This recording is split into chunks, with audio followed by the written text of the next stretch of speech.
Почитувани, деновиве СДСМ ги повика граѓаните од Крива Паланка да кренат глас за да СДСМ повторно се врати на власт.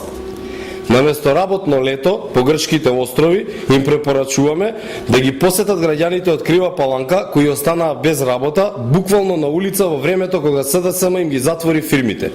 Да ги подсетат невработените од Пелагонија, Малина, Гигантот Карпош, Декор, Конфекција, Предилница. Фирми кои се затворија во времето на СДСМ и Бранко Црвенковски. Невработените од Тигар, Угостител, Бентомак, Рудник, Пролетер, Крива река, 8 октомври, фирми кои се упропастија во време на СДСМ и Бранко Црвенковски. Како и да ги посетат невработените на Рудник, Тораница, Килимара, исто така затворени во времето на СДСМ. Се на се, над 5000 отпуштени работници во Крива Паланка од приватизацијата на Бранко Црвенковски. Тоа се над 5000 семејства оставени без екзистенција во град со 15.000 жители. Значи половина од семејствата беа доведени до работна екзистенција поради погубните политики на СДСМ и Црвенковски. Кога веќе ќе отиде Црвенковски во Крива Паланка, нека им објасни на граѓаните зошто не ја изгради пругата кон Бугарија, која вети дека ќе ја доврши за само 2 години.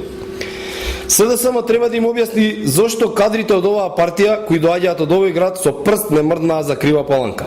Каде е градоначалникот на Карпош Стефче Јакимовски, кој поддржи конј Крива Паланка?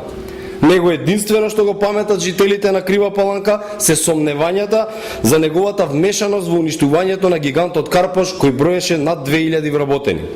За илустрација, последната машина набавена во фабриката Карпош вредеше 1,5 милиони евра, марки, а фабриката на продажа беше дадена за 350.000 марки.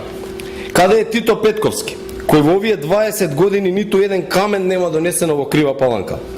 Милојко Ангеловски, поранешен директор на Бентомак, фирма која отиде во стечај, подоцна пратеник од СДСМ Крива Паланка. По мандатот беше осуден за криминална приватизација, но како по обичај беше аболициран од Бранко Црвенковски. Драги Трајчевски, поранешниот градоначалник, која задолжи општината со 650.000 евра, кој со евиденцијата има прокнижено дека во местноста Бојанов дол има изградено целосна канализациона мрежа, а на терен нема никаква трага од тоа. Ова е случај за кој во моментот се води судска постапка. Градоначалник кој беше запаметен како плаќач на сметки по локалните кафеани на функционерите од СДСМ. Бранко Црвенковски ништо добро не направи за Крива Паланка. Бранко Црвенковски и СДСМ не само што затвараа фабрики и отпуштаа луѓе од работа, не само што не знаат да одговорат каде се трошеа парите во нивното време, туку очигледно е дека толерирале криминал. Зошто било така, Црвенковски треба да им каже на луѓето од Крива Паланка.